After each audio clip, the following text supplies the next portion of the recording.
తెలుసా తెలవదా ముందు చెప్పండి.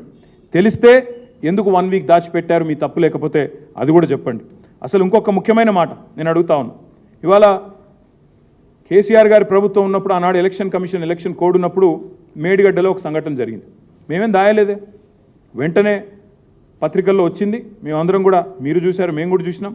ఆ తర్వాత ప్రతిపక్ష నాయకులు మేమేం గోప్యత మెయింటైన్ చేయలేదు, జరిగింది ప్రమాదం అని చెప్పాం.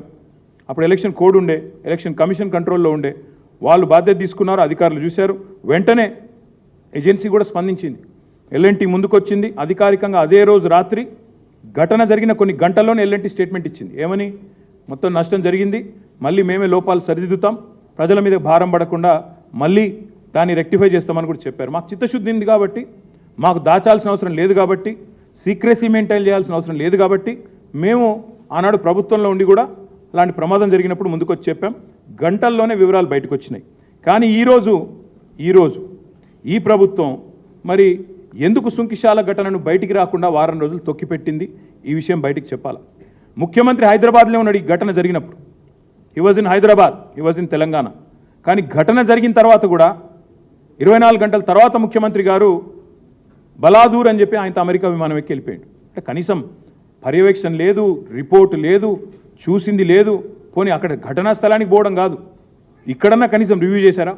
కనీసం ప్రజల దృష్టికి తెచ్చారా? ఇదేనా ఒక ప్రభుత్వం వ్యవహరించాల్సిన తీరు? అందుకే మేము డిమాండ్ చేసేది, మరి మీకు చిత్తశుద్ధి ఉంటే ఈ ప్రభుత్వానికి, ఏ ఏజెన్సీ అయితే ఈ పనులు చేస్తూ ఉందో, ఏ ఏజెన్సీ అయితే ఈ పనులు చేస్తుందో వెంటనే ఆ ఏజెన్సీని బ్లాక్ లిస్ట్లో పెట్టండి. మీకు చిత్తశుద్ధి ఉంటే ఈ ప్రభుత్వానికి, వీఆర్ డిమాండింగ్, వెంటనే బ్లాక్ లిస్ట్లో పెట్టండి. వాళ్ళు మళ్ళీ ఒక వర్క్ కూడా ఈ రాష్ట్రంలో చేయడానికి వీలు లేకుండా ఏ డిపార్ట్మెంట్ అయినా, ఇంజనీరింగ్ డిపార్ట్మెంట్ కఠినమైన చర్యలు తీసుకోవాలని చెప్పి మేము డిమాండ్ చేస్తూ ఉన్నాం. ఇవాళ ఉప ముఖ్యమంత్రి గారు ఏదో పోతున్నారు సైట్కి అని చెప్పారు. నేను ఉప ముఖ్యమంత్రి గారిని డిమాండ్ చేస్తూ ఉన్నా, ఎంతసేపు వేరే వాళ్ళ మీద నిందలు మోపి తప్పించుకుంటామంటే కుదరదు. మీ ప్రభుత్వానికి చిత్తశుద్ధి ఉంటే 9 నెలలు ఈ ప్రాజెక్ట్ని ఎందుకు పక్కకు వారేసిండ్రు? ఎందుకు ప్రమాదం జరిగితే వారం రోజులు దాచిపెట్టినరు? ఎందుకు సోషల్ మీడియా ద్వారా బయటకు వచ్చిన తర్వాత ఎందుకు మీ ప్రభుత్వం ఇవాళ దిద్దుబాటు చర్యల్లో భాగంగా కేసీఆర్ ప్రభుత్వం మీద నిందలేస్తున్నదో చెప్పాలి. నిజంగానే ముఖ్యమంత్రికి తెలియకపోతే అది కూడా చెప్తా ఉన్నాను. నిజంగానే ముఖ్యమంత్రికి తెలియదు ఈరోజు వరకు అనుకుంటే, నిన్నటిదాకా సోషల్ మీడియాలో వచ్చేదాకా అనుకుంటే, మరి ఈయనకు పరిపాలన మీద పట్టుందా? ఆయన డిపార్ట్మెంట్లో తాను పరిపాలిస్తున్న రాష్ట్రంలో ఇంత పెద్ద సంఘటన జరిగితే ముఖ్యమంత్రికి తెలియదు అని కనుక ఉప ముఖ్యమంత్రి చెప్తే అంతకంటే సిగ్గుచేటు ఉంటుందా? ఆలోచించండి. ఒకవేళ తెలిసి కూడా 24 గంటలు సమీక్ష చేయకుండా, పట్టించుకోకుండా ముఖ్యమంత్రి విమానం ఎక్కి వెళ్ళిపోయిందంటే అంతకంటే బాధ్యతారాహిత్యం ఉంటుందా అని నేను అడుగుతా ఉన్నాను. ఈ ప్రాజెక్టు పనుల్లో పర్యవేక్షణ వైఫల్యం, జవాబుదారీతనం లేకపోవడం, మళ్ళీ మీదికెళ్ళి మా మీద దాడి, చిల్లర విమర్శలు, లేకి మాటలు.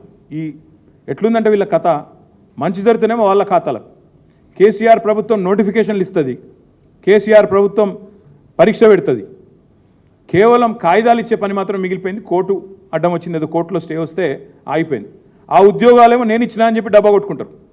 మేము ఇచ్చిన ఉద్యోగాలను బడ్జెట్లో స్పీచ్లు కొడతారు. కానీ ఈ ప్రాజెక్టు మాత్రం ఇవాళ ఏదో చిన్న సంఘటన జరిగింది, ప్రాజెక్టులో జరుగుతుంటాయి. కానీ పర్యవేక్షించాల్సింది, మానిటర్ చేయాల్సింది, బాధ్యులుగా చర్యలు తీసుకోవాల్సిన ప్రభుత్వం మళ్ళీ 9 నెలల కింద 10 నెలల కింద ఉండే ప్రభుత్వాన్ని నిందించి బాధ్యత నుంచి తప్పించుకునే ప్రయత్నం ఏదైతే చేస్తూ ఉందో ఇది సిగ్గుచేటు. ఉప ముఖ్యమంత్రి గారు కూడా నేను డిమాండ్ చేస్తూ ఉన్నా, మీరు వెంటనే చర్య తీసుకోండి. మీకు చిత్తశుద్ధి ఉంటే మళ్ళీ అడుగుతా ఉన్నా, ఏ ఏజెన్సీ అయితే ఈ పనులు చేస్తుందో వెంటనే ఈరోజే ఉప ముఖ్యమంత్రి గారు మీరు ప్రకటించండి. సుంకిశాలలో ఈ ఏజెన్సీని బ్లాక్ లిస్ట్ చేస్తున్నాం. ఇంకో డిపార్ట్మెంట్లో ఎంక్వైరీ అన్నారు, నో. కాళేశ్వరంలో జరిగితే, మేడిగడ్డ జరిగితే ఎన్డీఎస్ఏ వస్తుంది, ఆగమేఘాల మీద కేంద్ర సంస్థలన్నీ ఉరికొస్తాయి. మరి ఇక్కడ ఎందుకు రావట్లేదండి? ఇది కాంగ్రెసు పైన ఉన్న వాళ్ళు, ఢిల్లీలో ఉండే బీజేపీ ప్రభుత్వం కుమ్మక్కని మేము అనుకోవడానికి వీల్లేదా? మేడిగడ్డలో మాత్రం ఆగమేఘాల మీద 24 గంటల్లో ఎన్డీఎస్ఏ వస్తుంది, 48 గంటల్లో రిపోర్ట్ వస్తుంది. ఆగమాగం ఏదో జరిగిపోయింది, ఏమో అయిపోయింది అని వీళ్ళు కూడబలుక్కొని మాట్లాడతారు. ఇవాళ ఎందుకంటే ఒక్క బీజేపీ నాయకుడు మాట్లాడతలేడు? ఎందుకు ఒక్క కేంద్ర సంస్థ ముందుకు వస్తలేదు ఎంక్వైరీకి? తప్పకుండా ఇది ప్రజలు ఆలోచించాలి. కాబట్టి నేను రాష్ట్ర ప్రజలకు కూడా చేసే విజ్ఞప్తి, ఇందులో పారదర్శకంగా నిజాలు బయటికి రావాలి అంటే ఒక జ్యుడిషియల్ ఎంక్వైరీ వేయండి. సిట్టింగ్ జడ్జితోనే వేయండి, లేదా రిటైర్డ్ జడ్జితోనే వేయండి. ఎవరి తప్పేందో అప్పటిదాకా ఆ సంస్థను బ్లాక్ లిస్ట్లో పెట్టండి.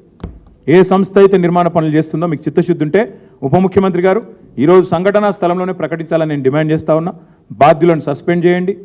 ముఖ్యమంత్రి ఎవరైతే ఇవాళ పురపాలక శాఖ నిర్వహిస్తున్నాడో మరి ఆయన చాతగాంతనం, ఆయన అసమర్థత, ఆయన ఫెయిల్యూర్ మొత్తం ప్రజలకు కొట్టొచ్చినట్టు కనబడతా ఉంది. ముఖ్యమంత్రి గారు కూడా బాధ్యత తీసుకోవాలా. తప్పకుండా ముందుకు వచ్చి